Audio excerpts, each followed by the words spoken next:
नमस्कार क्लास। आज मैं आप लोगों से जिस टॉपिक के बारे में बात करूंगा वह है Mendeleev original periodic table. Mendeleev's original periodic table, ये मैंने आप लोगों के सामने मेंडलीव की एक ओरिजिनल पीरियोडिक टेबल बनाई है जो एटॉमिक वेट के ऊपर बेस्ड थी।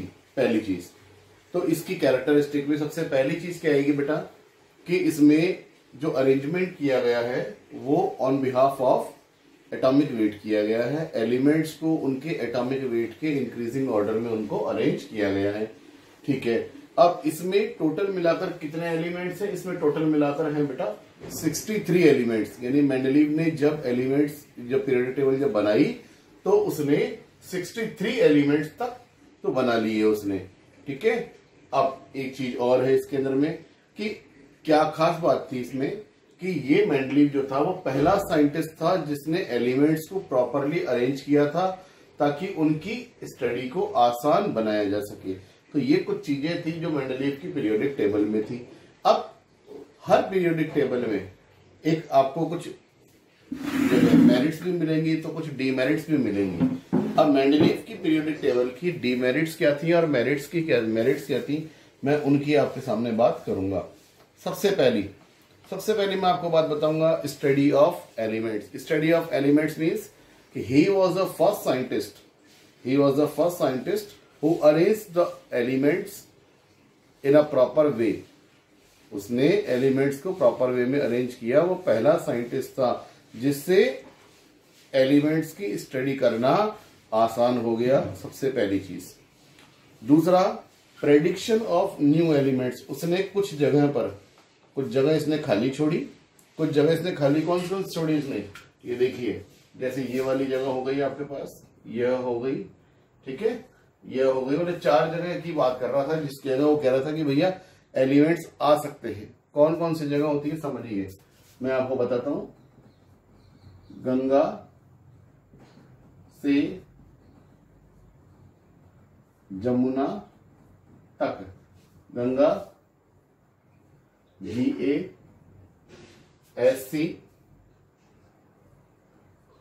GE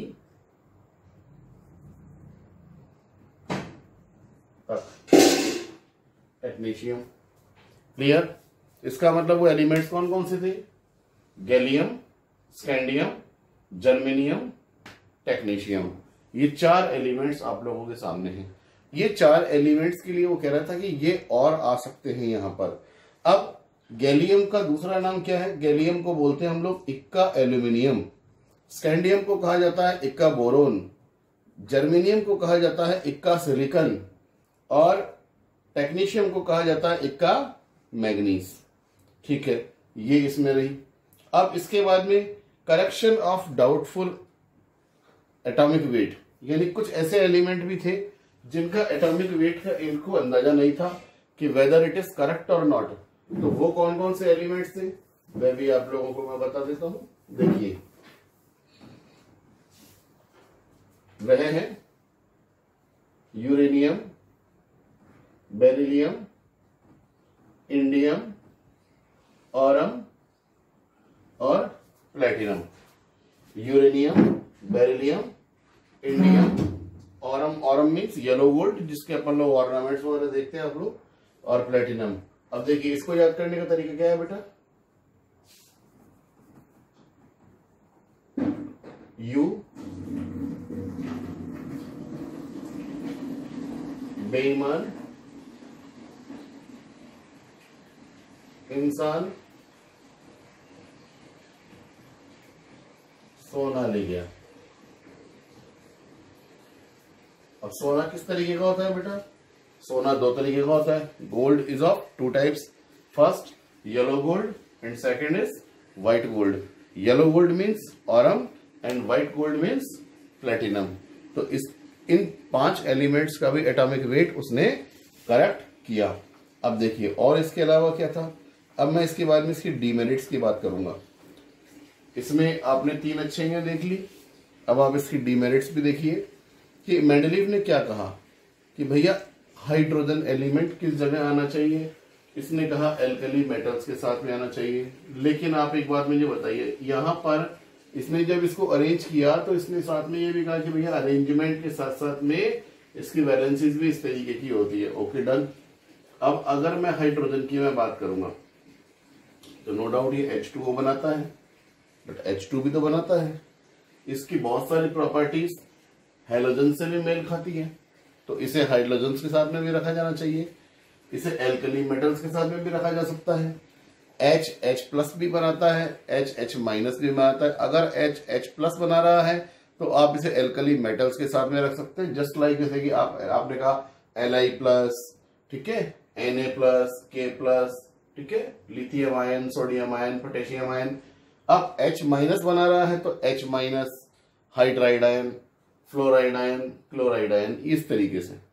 clear. तो अभी तक भी ये प्रॉब्लम सॉल्ट आउट नहीं हुई है कि हाइड्रोजन को प्रॉपरली रखा किस जगह जाना चाहिए। दूसरी चीज आप ये देखिए, जो आपका हाइड्रोजन है वो गैसियस फॉर्म में होता है, और बाकी जो एल्कली मेटल्स हैं वो सॉलिड स्टेट में होते हैं। जबकि आप यहाँ देखिए फ्लोरीन, क्लोरीन क्या है, गैस फॉर्म के अंदर में है। हाँ, ब्रोमीन आपका लिक्विड है और आयोडीन आपका सॉलिड स्टेट में है। क्लियर। तो यहां पर इसने हाइड्रोजन की पोजीशन को भी ये नहीं बता पाया। फिर तीसरी चीज इसने क्या बोला भैया, वो नेक्स्ट डिमेरिट क्या है इसकी, पोजीशन ऑफ आइसोटोप, कि यह जो आपकी पीरियोडिक टेबल है जो मेंडलीव ने दी है, यह पीरियोडिक टेबल एटॉमिक वेट के ऊपर बेस्ड है। तो एटॉमिक वेट एक एलिमेंट के एक से ज्यादा भी हो सकते हैं। बिल्कुल कैसे, तो देखिए, जैसे मैं अगर आपसे बात करूंगा क्लोरीन के बारे में, तो क्लोरीन के आपने बिल्कुल दो एलिमेंट वो पढ़े हैं आप लोगों ने आइसोटोप, एक तो Cl35 और एक आपका Cl37, डन, Cl35 और एक Cl37। तो ये कहता है कि भैया 35 वाले को रख लिया तो 37 को क्यों नहीं रखा, 37 को रख लिया तो 35 को क्यों नहीं रखा। तो ये भी एक यहाँ पे समस्या आई कि यहाँ पर ये आइसोटोप्स को प्रॉपरली जगह नहीं दे पाया, सारे आइसोटोप्स को नहीं बता पाया। ये आया। फिर आया इसके अंदर में एनामोलस पेयर्स ऑफ एलिमेंट्स, ये भी इसकी एक थर्ड ड्रॉबैक रही। एनामोलस पेयर ऑफ एलिमेंट्स के अंदर में क्या है बेटा, ये जो प्रॉपर्टी जो आपकी पीरियोडिक टेबल है ये किस चीज पर बेस्ड है, ये है एटॉमिक मास के ऊपर। अब एटॉमिक मास के बेस पे अगर हम बात करेंगे तो इसका मतलब जो एलिमेंट्स एटॉमिक मास कम रखते हैं, यानी जिन एलिमेंट्स का एटॉमिक मास कम है उन्हें पहले रखा जाना चाहिए, जिन एलिमेंट्स का एटॉमिक मास ज्यादा है उन्हें बाद में रखा जाना चाहिए। लेकिन 4 जगह ऐसी प्रॉब्लम आई, 4 जगह ऐसी प्रॉब्लम आई। तो देखिए वो कौन सी है, वो है ऑर्गन, पोटेशियम,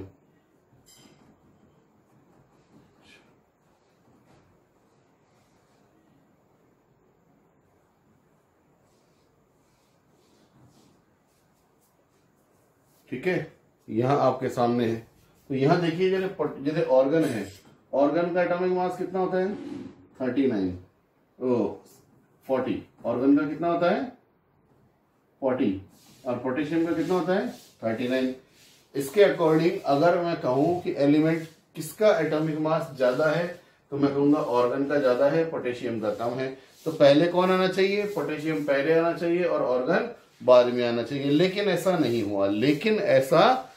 हुआ, यहाँ पे क्या हुआ, यहाँ ऑर्गन तो आ गया बाद में और पोटेशियम आ गया पहले। हुआ कभी ऐसा नहीं, ऑर्गन पहले आ रहा है। देखिए आपके पीरियोडिक टेबल के अंदर में यहाँ अभी तक इनर्ट गैसेस की डिस्कवरी नहीं हुई थी, लेकिन आना चाहिए था यहाँ पे ये ऑर्गन पहले और पोटेशियम बाद में, लेकिन ऐसा नहीं हुआ। तो भाई क्यों नहीं हुआ, पोटेशियम पहले आना चाहिए था ना आपका, नहीं हुआ। तो ये भी एक एनामोलस पेयर बना। इसके अलावा अगर आप टेलुरियम और आयोडीन की अगर आप बात करेंगे तो टेलुरियम का होता है आपके पास 127.5 और इसका है 127। तो पहले कौन आना चाहिए आपके पास, आयोडीन आना चाहिए, और बाद में कौन आना चाहिए, टेलुरियम आना चाहिए। लेकिन पहले कौन आ रहा है, टेलुरियम पहले आ रहा है, आयोडीन बाद में आ रहा है। तो इसका मतलब यहां पर इंक्रीजिंग एटॉमिक मास प्रॉपरली जो है फॉलो नहीं हो पा रहा। ठीक इसी तरीके से कोबाल्ट और निकल की बात करेंगे तो कोबाल्ट का है बेटा 58.9 और निकल का है 58.6, निकल का है 58.6, तो निकल पहले आना चाहिए, कोबाल्ट बाद में आना चाहिए। तो आपके सामने क्या हुआ, यहां पर ये पेयर भी एक ऐसा बना जिस पर एटॉमिक मास प्रॉपरली फॉलो नहीं हो पाया। इसके अलावा आपके सामने दो एलिमेंट मैंने और दे दिए यहां पर, जहां पे इस एलिमेंट का एटॉमिक मास है 232 और इसका है आपके पास में 231। तो बताओ 231 वाला पहले आएगा कि 232 वाला पहले आएगा? तो मैं आपको कहूंगा कि 231 वाला पहले आना चाहिए, 232 वाला बाद में आना चाहिए। बट 232 वाला पहले आ गया, 231 बाद में आएगा। क्लियर यहाँ पर? तो इस तरीके की भी एक ही ड्रॉबैक और आई। तो यहाँ चार जगह क्या बन गए बेटा, एक एनामलस पेयर्स बन गए। अब इसमें एक चीज ध्यान रख लेना, यहाँ यह जो मैंने पेयर आपको बताया है, क्लियर, इसमें आपके सामने एक एलिमेंट आ गया ऑर्गन, जो कि एक इनर्ट गैस है, जो कि एक इनर्ट गैस है। जब तक मेंडलीव की पीरियोडिक टेबल नहीं बनी थी, तब तक वो बनी थी, तब तक आपके पास इनर्ट गैसेस की डिस्कवरी नहीं हुई थी। लेकिन हमने ये माना कि अगर आप इसको मान लीजिए डिस्कवरी हो जाती और ऑर्गन अगर आता तो किस जगह आता, तो हम ये मान सकते थे कि भैया ऑर्गन आता आपका पोटेशियम से पहले। क्लियर? तो इस जगह यहां पर भी एक ही ड्रॉबैक आना चाहिए था, इसलिए हम लोगों ने इसको ऑलरेडी अरेंज करके रख दिया। तो भैया ठीक है, चलो अगर आगे अगर कभी हम देखेंगे इस चीज को तो ये भी दिक्कत नहीं आएगी। अच्छा, दूसरी चीज, अगर हम बात करें पीरियोडिक टेबल की, तो पीरियोडिक टेबल का सेंस क्या है? पीरियोडिक टेबल का सेंस ये है कि जो सेम एलिमेंट्स होने चाहिए उनको एक जगह रखा जाए, और इसी तरीके से जो डिफरेंट एलिमेंट्स हैं उनको अलग अलग रखा जाए। बट यहां पर कुछ जगह दिक्कत आ गई यहां पर। ठीक है, यहां पर कुछ सेम एलिमेंट्स को तो रख दिया अलग अलग जगह पर, और डिफरेंट एलिमेंट्स को रख दिया एक साथ। ठीक है, अब इसके बाद में जो साइंटिस्ट आया उसका नाम था मोजले, मोजले ने भी अपनी पीरियोडिक टेबल दी। तो अभी मैं आप लोगों के सामने मोजले की पीरियोडिक टेबल ड्रॉ करूंगा, तब तक आप लोग एक बार इसको अच्छे से बना लीजिए।